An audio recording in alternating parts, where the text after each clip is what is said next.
Welcome to the Shiny Sunshine Lounge, where you learn from those who are giving their hearts to their craft and their businesses. Today, we have an awesome entertainer, Avis Marie Bickham, to share a little bit about her craft and being in the entertainment business. Avis Marie is a heartfelt gospel recording artist, praise and worship leader, songwriter, composer, minister of the gospel to glorify the kingdom of God.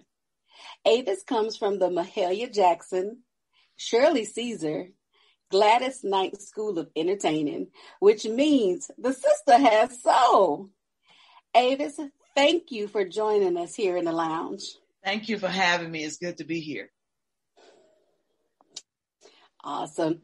Avis, I'm so excited. So please share a little bit about yourself. What had you become an entertainer and any changes that you have had to make over the past few months to keep a smile on your face? I think, singing is just something that I grew into. I don't think I necessarily see myself as an entertainer. I think I see myself as somebody that really that I bring healing to, or hope and healing. I think that's what I see myself more than an entertainer. But I started singing as a little girl in the basement of my parents in Detroit, Michigan. Wow. I didn't know anything about Motown. I just knew I loved Michael. Really? Yeah, I didn't know anything about Motown, but I love Michael Jackson. And I love singing, to all of his songs. And so at any given time, you would find me and my brother, we playing in the basement. We had an old record player. And so we would always just pop, Michael Jackson in, and I'm always singing, to his songs. And, but I didn't see myself, as a singer, as a little girl, although it was something that I always did. I participated in school choirs and, I always found myself singing. And I love listening to the radio. At the age of 12, we moved to Baton Rouge, which is where I was born and the home of my parents. And so they decided to move back to Baton Rouge. And so we did that. And so going to the church at the age of 12, that was my first time ever being inside of a church. And sing the choir. And so, where I'm zoomed, on, joining the choir. And so the thing, at that time, you could not participate in anything, in the church, without first giving your life to the Lord, being, baptized. And so, all I know is I want to sing in a choir. And, one day God just kind of pricked my heart, and I told my mom, I say, you know what, I want to be baptized. And that's how I got introduced to the, Lord Jesus Christ. I gave my life to the Lord. And so from that's when I got, I felt like God was calling me to, sing in the church, and that, that's how it kind of all just snowballed. It wasn't something that I started with. Wow. So you said you grew up in Detroit. Mm-hmm. And you moved to Baton Rouge when you were 12? Right. Wow. Because I grew up in Detroit as well. Did you? I did. Okay. I did. I'm originally from New Jersey, but I grew up in Detroit.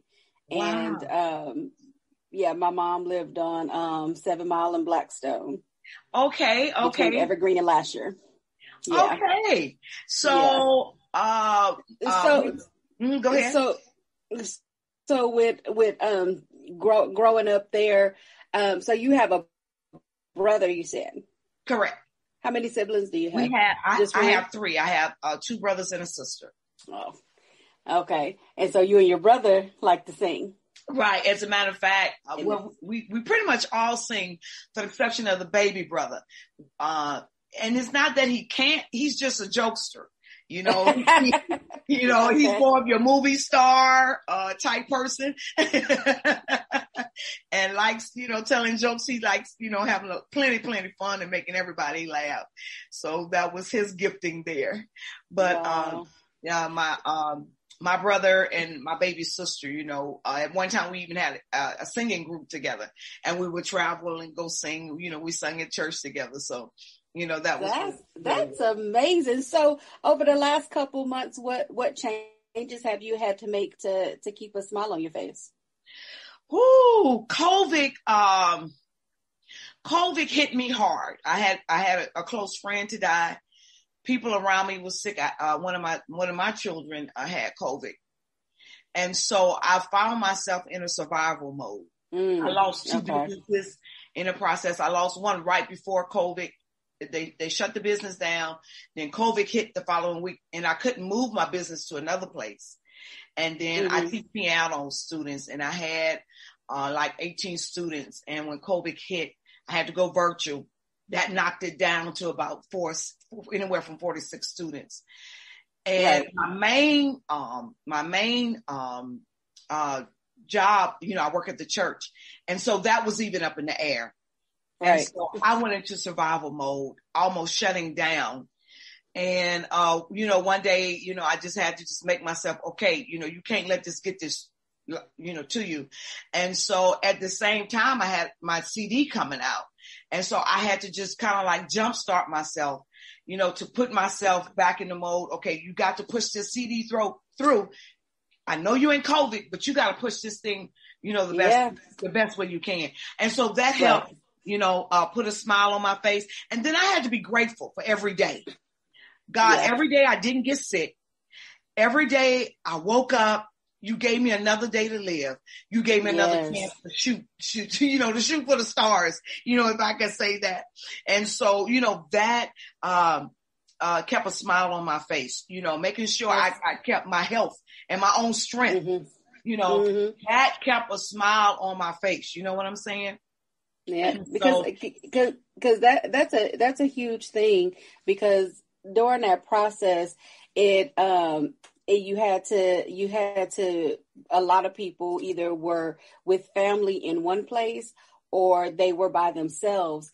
And that is a huge adjustment for people who aren't used to being by themselves. Yes. It is a huge adjustment with everything that, the news just pouring all of this negative stuff, and you're having to,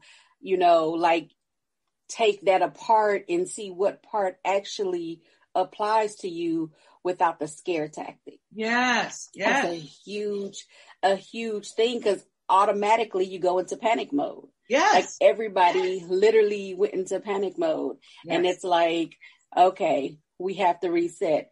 I often have conversations with my friend, because she's like, she had a really hard time.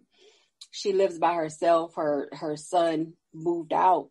And so she was like watching the news all the time. Yeah. And it's like, baby, the type of work you do, you can't be in fear. Like you can't speak to people and help people to grow and to heal with the message you have if you're in that space. Yeah. And that was like a huge thing. So like I would tell her, like, baby, like you're like in that anxiety mode. Yes. And you're panicking. And I'm like, I can't talk to you when you're like this. Absolutely. I'm like, because that doesn't resonate with me. And it's like very uncomfortable for me. I'm like, no, we're not doing that. Yes. And so, I remember when my sister got COVID and I got the word, she had COVID, and my mom called me and my mom said, look, she's freaking out. And I remember getting on the phone with her, yelling at her, you will not die. Shake yourself. I know, all this that we have around us, we can beat this, and you will. And she was in the bathroom just sobbing, and it was just a fearful sob. And I'm like, get rid of the fear. Do not fear this. You're going to make it. And she was like, I got 2 girls and we're here by ourselves. And so, we jumped in as a family. We did what we had to do, shooting food by the door. Yep. Don't open the door till you all of that. Yep. Yeah, I totally get that, because we had to do some things like that for some family too. So I totally get it. So thank you. We do have some more questions. We're going to talk some more in the lounge. So we're going to slide on over to our lounge talk. All right. So here's my first question. I know that it's hard. It's hard work, and you've had to deal with a lot of challenges. But you touch so many people's hearts. What touches your heart? A few things touch my heart. One of them, I teach piano lessons. And so when a child comes to me that knows absolutely nothing, and in about a year's time when we have a recital, and that child go to the piano and play their piece by memory, that touches me. Yes. Back in, go ahead. How long have you been teaching piano? For about 18 years. I started teaching piano after the death of my first husband. I was trying to find a way to keep his legacy alive. We were both, musically inclined. We went to school for music. And so it started out as a way to get past my grief. Mm-hmm. I remarried, but still being stuck. And so teaching piano lessons brought me out of that. Was one of the things that brought me out of that. So, music is so healing. Yeah, and it is. And then to pass that on to somebody else, it's almost like leaving a legacy, because after you're gone, after you're gone, that child will be able to, say, my teacher was, and this is what I learned, and this is what I'm doing now. So, that really brings, touches my heart. Back in October, December, coming out of the pandemic a little bit, my pastor asked if I would be the director of music at our church. And so, starting with nothing, because, choir hadn't been singing in over a year. So putting that back together and listening, as I go back on Sundays and listen to how did they do, we didn't come back with our main hitters, our main singers, and I had to start with, a selected few. And so when I go back and listen to us sing and I hear the 3-part harmony, I'm going, yes. So, I guess I'm one that likes starting with nothing, ending up with something, So that definitely makes that worthwhile. Oh, yeah. Yes. Wow. Yeah. That's amazing. It's just the simple things in life, Wow. Yeah. It's funny because my daughter was saying, she was like, I wish I could play the piano. Yeah. And I was like, shoot, I wish I could too. And then I have you who actually teaches it, and I get to hear the joy that you have. Yeah. Teaching someone to play. That's amazing. And just to say that started as a way of getting through your grief. Yeah. And how beautiful that manifested for you. Mm-hmm. That's amazing. Yes. I absolutely love that. Yeah. So we have another question coming up. But we're gonna get into the groove of listening. Where they at? Okay. DJ. I'm excited about this. DJ, that mic is hot.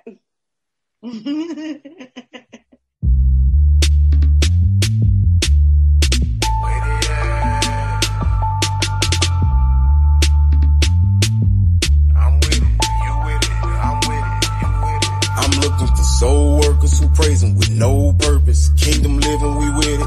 Taking over the city, dominion, we need that. So I'm taking the keys back, speaking peace and prosperity. The kingdom is all we need. Where they at? Where the kingdom people at? Taking over territory, get dominion back. Where the kingdom people at? Tearing down strongholds, walking in no light. Where they at? Where the kingdom people at? Walking in righteousness, getting rid of fear. Turning from your wicked ways, snatching souls from hell.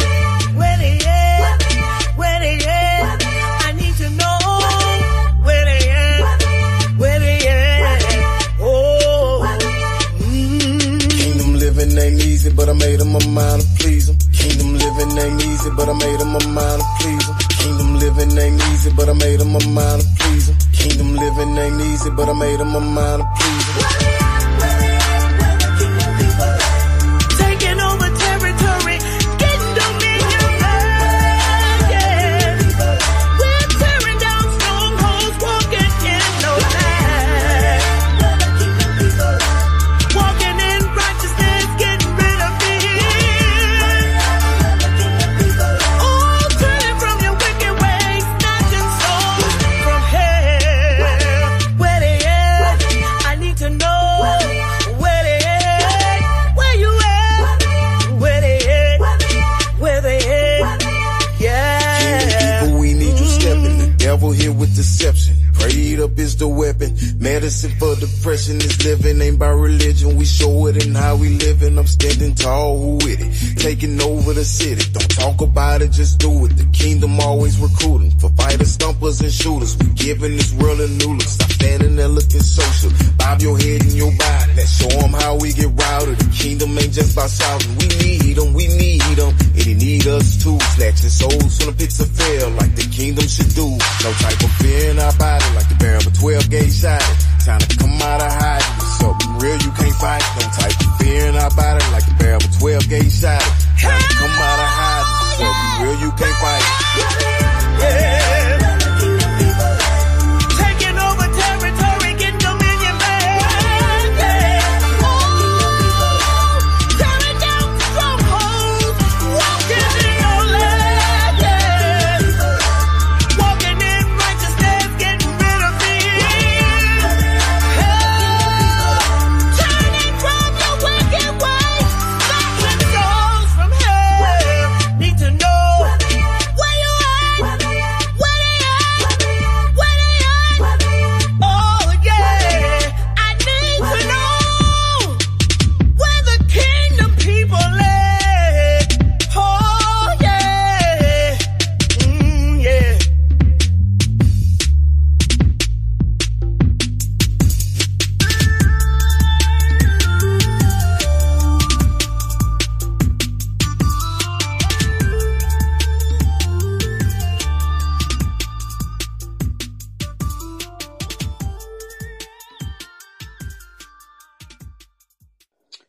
Woo-wee.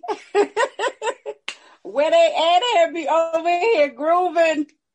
I absolutely love that track. Thank you. Yes, yes, yes.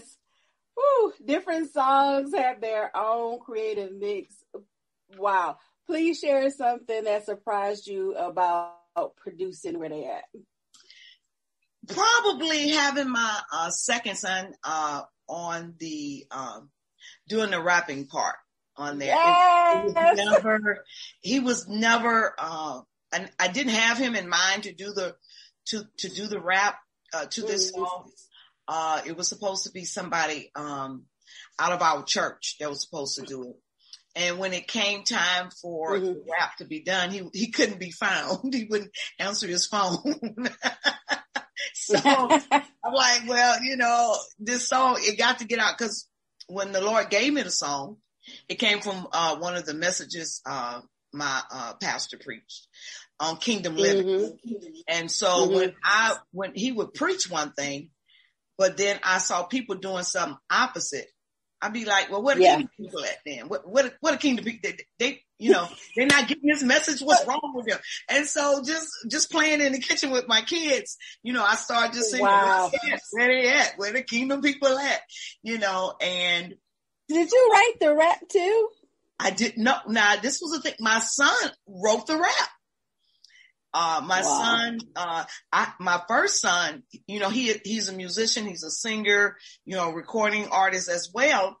And, and so my second son, he kind of, he tried to do the rap for the world, type thing. Right. And it just didn't break forth for him. And so, just in my thinking, Lord, I got to get this song finished. I have to get this song finished. And he dropped my son, in my spirit. And so I called him. I said, you need to write the rap and do it. And he was like, Ma, I ain't did this in years, and that's how that came about. I got with my producer, he wrote it, and we went in the studio, and, my producer was going, okay, do this, do that. And, that's how we got it to come together. So the surprising part was never expecting this song, to be on this CD. That's so freaking cool. Wow. Yeah. So it's a family affair. yeah, that's what it turned out being. Yes. I absolutely love that. I was like really over here jamming. I was like, okay, if you wasn't awake now, you're definitely awake and alert now. Where they at? Where they at? Where the kingdom people at? Come on, we supposed to be taking over, Yes. Thank you. It's oh my gosh. Okay, so we have a little bit more lounge talk. Okay. Man, I'm just in awe of here. I'm like, okay. You just see me over here dancing in my chair. All right. Are you ready for my next question? I am. Okay. I have definitely learned that my attitude impacts the type of results that I get in my life. So I've seen people with good intentions, with an attitude that hurts their efforts. So share 2 to 3 attitudes that you've seen stifle a person's success when it comes to the entertainment business.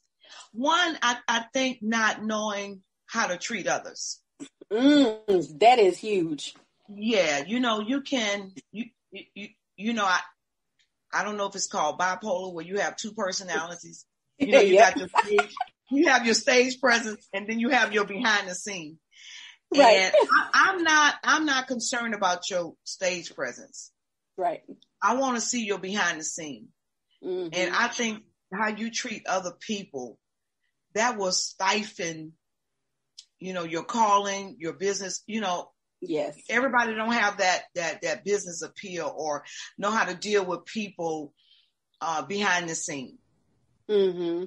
And to me, that stifles, it just stops how people look at you, number one. Well, yeah. It most definitely does.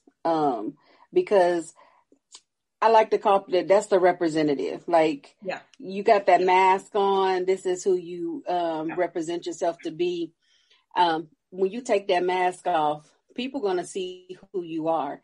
And if you don't match, that energy doesn't match. You don't match who you say you are. It will definitely cause you to have issues. Yeah, I really do believe that. Because you honestly have to treat people the way you want to be treated. Correct. And I just... Did you say that you have to treat people the way that you want to be treated? Yeah. What a novel concept.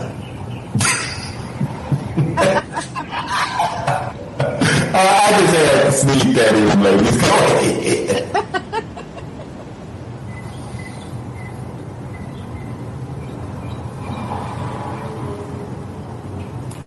Yeah, I just think, we have to live the life that we sing about. We have to live the life that we preach about. We have to live the life, that we talk about. It can't be words. It has to be a lifestyle. Yeah, they have to match. It has to match. I think walking in unforgiveness is another one that will stifle a person's success. Mm-hmm. I know in my own life, in this many years ago, being a part of a ministry, they preach one thing, but I saw something else, mm-hmm. and it caused me to, build up bitterness in my own heart. And I remember one church service, the power of God, had fell, and people were dancing and shouting, and the people who I knew that was doing wrong. I'm like, well, God, how they up there dancing and shouting and doing what they doing? And so, you know, I said, okay, I'm going to forget about it. And I went to lift my hands, you know, to worship. And God said, get it down. You know, he said, you know, you got a problem with people. And he said, I say, you know, and God said, I'm not accepting that from you. You got to get that right. You know, I said, but Lord, you don't see what they're doing. He said, it ain't about them. I'm dealing with you today. And I'm telling you, I went in the back, I pulled my robe off, and I fell on the floor and asked God to forgive me for what I had in my heart, you know, right. Toward them. And had I not gotten that right, I can honestly say I wouldn't be where I am today. You know, that was something I had to get right. And I had to learn how not, you know, to walk in unforgiveness. Forgiveness got to be the first thing off the plate, you know, and really, because, you know, you can say you forgive somebody, but then treat them wrong. You know, not only did I have to forgive them, but God said, now you go back and you serve them and you do whatever they ask you to do, you know. And I'm like, oh, see, I got a problem now. You know, I said I forgive them. I ain't gonna care, you know, but I did, you know, and because of my actions toward them then, you know, I am where I am today, you know. Yeah. Forgiveness is a really huge thing. I believe that, you know, that you do once you do it, because the forgiveness is not for them, it's for you. Yes. And it's for you to be able to move forward. It is for you to be unstuck. It's for you. Correct. And, you know, people feel like, you know, well, why I have to forgive this person? Well, you know, because it's weighing you down. That's like right. You're carrying that, and you carrying that everywhere you go, and you can't move forward and live the life that you're supposed to live if you can't learn to forgive. That's like right. That's a huge thing. Yes. So what would you say is the toughest lesson that you've had to learn in your career or in life in general? Everybody that's on the bandwagon don't necessarily mean that they're on the bandwagon to help you succeed. Right. Some of them are on there to hinder. Yeah. And so one thing I had to learn is let those that's on the bandwagon that don't need to be on there, to let them off. Somebody else will pick them up. Yeah. You know, that was, I think, one of the things I had to learn, you know. You know, everybody, you don't need to be attached to everybody that come into your life. You know, sometimes we feel like, you know, we got to keep this person, in your life, when you really don't, especially when they don't mean, you know, you any good. And so you have to be able to discern, you know, who's on there to help and who's on there, who's in your life that's not to help, just to be a hindrance, or just to slow you down. And you have to be willing to cut those people loose or let them go, you know. Right. You know, still sociable. Hey, how you doing? Good to see you. How the kids? All right. Goodbye. Yeah, I always tell people, I say lessons and blessings. Like, what was the lesson in that? Like, what was the lesson? What did you learn from that? Okay, so that you can move forward. What was the blessing in that? And sometimes the lesson is the blessing. Yes. Sometimes it is. So I totally get that. So are you ready for our final question? Yes. All right. Okay. So what is the hardest choice that you have had to make regarding your career? I think making it a career. You know, always in the face of God saying, okay, what am I supposed to be doing? You know, and I mean, music just keeps coming back. Mm-hmm. And so I think the hardest choice that I had to make regarding, you know, my career is making it a career. This is what you're, you know, called to do. And so following through, you know, I push so many people in their, you know, what God has called them to do. I get behind them. I push them. I make sure, you know, whatever they set out to do, I make sure they succeed in it. And God had to stop me and tell me, look, that same energy you got to put in your own life.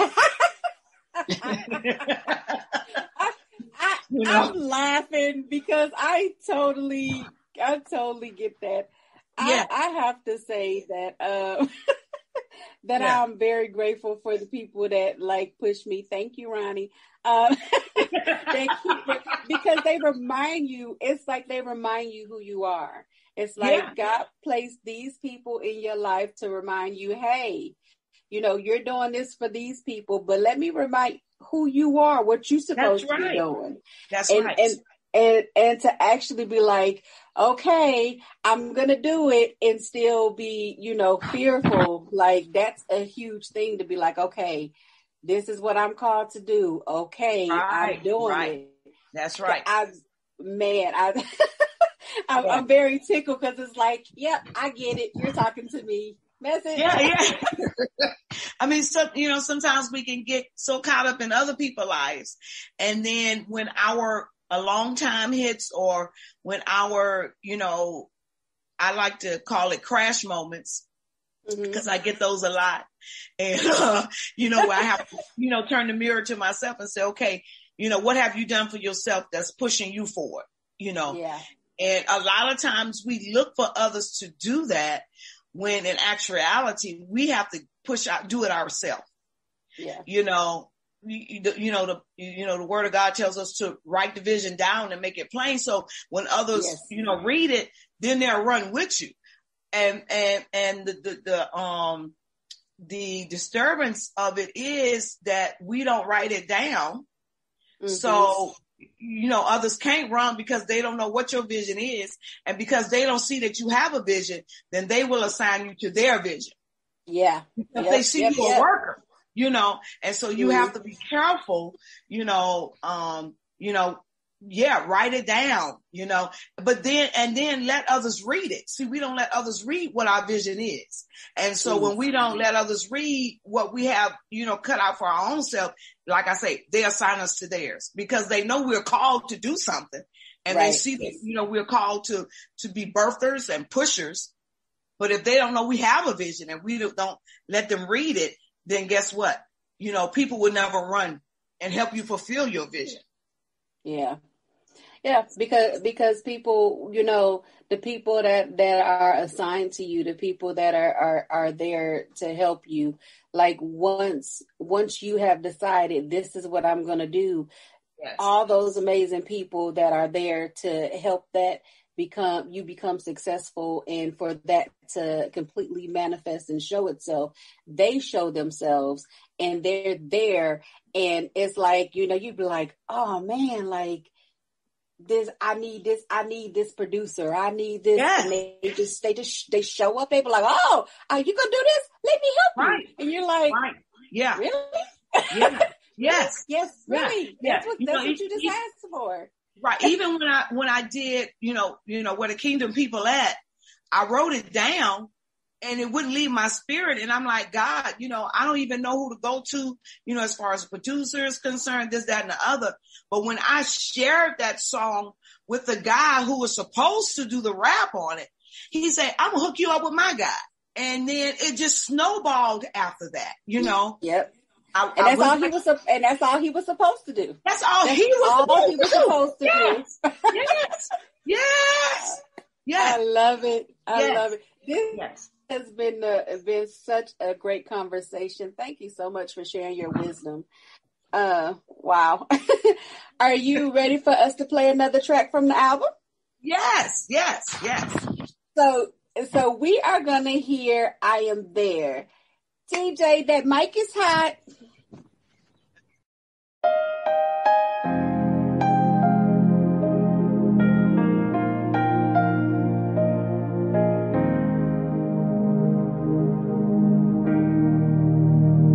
I am there in your midst to take away your fears. I am there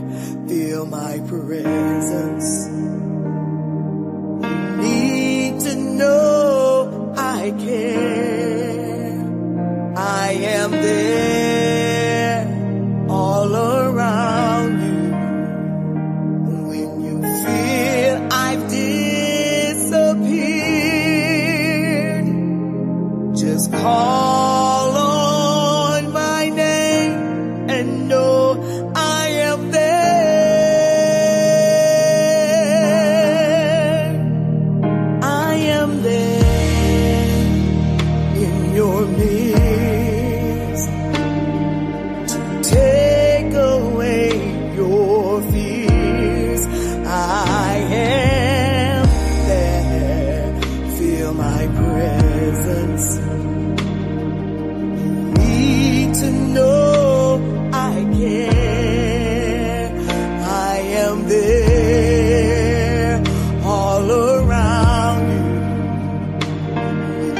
Feel I've disappeared. Just call on my name and know I am there. Just call my name. I'll be with you in life's storm. Just call my name. I'll protect you from all harm. Just call my name. With outstretched hands, I'll be there. Just call my name. Your burdens I'll help bear. And in your night season when you're all alone and feeling despair, just call my name and know that I am there. Oh, just call my name. I'll be with you in life's storms. Just call my name. I'll protect you from all harm. Oh, call my name. With outstretched hands, I'll be there. Just call my name. Your burdens I'll help bear. And in your night season, when you're all alone, feeling despair, just call. Know that I'll be there. I am there. Oh, don't you be afraid, Lord. Just call my name and know I am. Your name is written down in the palm of my hand. Yeah. Just call my name and know that I am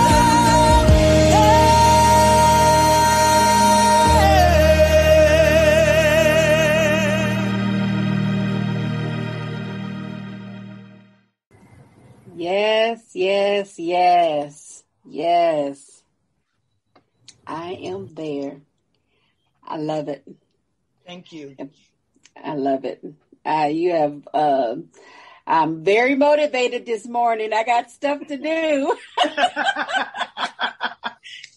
Get about it. Get about it.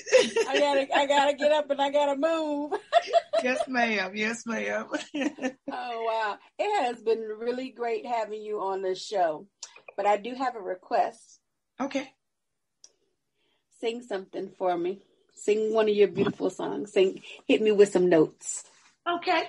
All right. I wrote this song, a few years back, leaving choir rehearsal. Very distraught. I think the racial divide, I think it happened like right after the Alton Sterling shooting that we had here. And I just say, God, I just don't know, what's going to happen. And he began to give me these words. In a world of so much uncertainty, there is one thing I can be sure of. And when my world comes crashing down on me, there is one thing I can be sure of. I can be sure that you are with me, and with thine hand you're leading and guiding me. Yeah, I am sure because of who you are. I am sure because you've done it times before. I am sure. I am sure. I am sure. Yes. Yeah, my hair on my arm just like stood up. Like, yes, I am sure. That was just so much confirmation for me this morning. I thank you for that. Oh, wow. So if you had a magic wand and you can have one beautiful thing happen, what would it be? I was asked this question a few months ago on another show. And I'm going to stick with this for right now. COVID, I lost a dear friend during COVID, and I know others who lost their loved ones. Yeah. That they're hurting today. In just a few minutes, I'll be hitting the road, going to a funeral, for, somebody that had COVID. They recovered from it, but we think it damaged their heart, and they had a heart attack and passed away on last week. So my answer to that would be, COVID would not have hit if I had the magic wand, and, if I could control something, it would be the loss of lives during COVID. If I could give people back their loved ones that died from this terrible, disease, it would be that. Okay. To give people back their lives that died from COVID. Okay. Yeah. All right. So how can our listeners learn more about you and what you have on your plate? Okay, so they can stay in touch with me through my Facebook page, Avis Marie Bickham, and Avis Marie Music on Facebook. And also my website is www.avismariebickhamministries.com. They can stay in touch with me through that as well. And your YouTube channel? YouTube, Avis Marie Bickham. Yes. Oh, and when I was writing this, I'm like, I got something else, but I don't remember what it was. I do have Instagram, and I guess it's Avis Marie. I'm not an Instagram user fluently. So, but I am on Instagram as well. Yeah. YouTube. I love it. Avis Marie Bickham. Once again, thank you so much for being my guest at the Sunshine Lounge. This was absolutely great. A beautiful way to start my day. I am Shanie the Poet. This is Shanie Sunshine Lounge. Sending love, light, and healing to everyone. Have a great day. Thank you. Bye-bye.